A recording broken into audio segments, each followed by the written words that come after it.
आपण रोज श्वास घेतो, जेवतो, झाडं वाढवतो, पण या सगळ्यांच्या मागे एक इनविजिबल प्रोसेस चालू असते. ती म्हणजे कार्बन सायकल. कार्बन लाईफचा इसेन्शियल एलिमेंट आहे. आपल्या शरीरामध्ये, झाडांमध्ये, हवेतील CO2 मध्ये सगळीकडे कार्बन असतो. हा कार्बन सतत एका फॉर्ममधून दुसऱ्या फॉर्ममध्ये फिरत राहतो आणि ह्यालाच म्हणतात कार्बन सायकल. झाडं हवेमधला कार्बन डायऑक्साईड घेऊन फोटोसिंथेसिस करतात आणि फूड तयार करतात. आपण ते फूड खातो आणि श्वास घेताना पुन्हा CO2 बाहेर टाकतो. म्हणजेच प्लांट्स CO2 ॲब्झॉर्ब करतात आणि ॲनिमल्स रिलीज करत असतात. ही सायकल सतत चालू असते.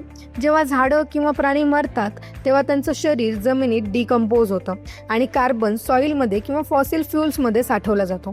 नंतर हे फ्युल्स जळतात आणि कंबस्टन प्रोसेसमुळे पुन्हा कार्बन डायऑक्साईड वातावरणात जातो. थोडक्यात सांगायचं तर कार्बन सायकल म्हणजे नेचरचं बॅलन्स सिस्टीम आहे, जे पृथ्वीवरील लाईफ टिकवून ठेवतं. पण जर आपण झाडं आणि जंगलं नष्ट केली तर CO2 वाढतो आणि क्लायमेट चेंजचं कारण बनतो. तुम्हाला माहिती होतं का? नक्की सांगा आणि हो, तोपर्यंत फॉलो करायला विसरू नका.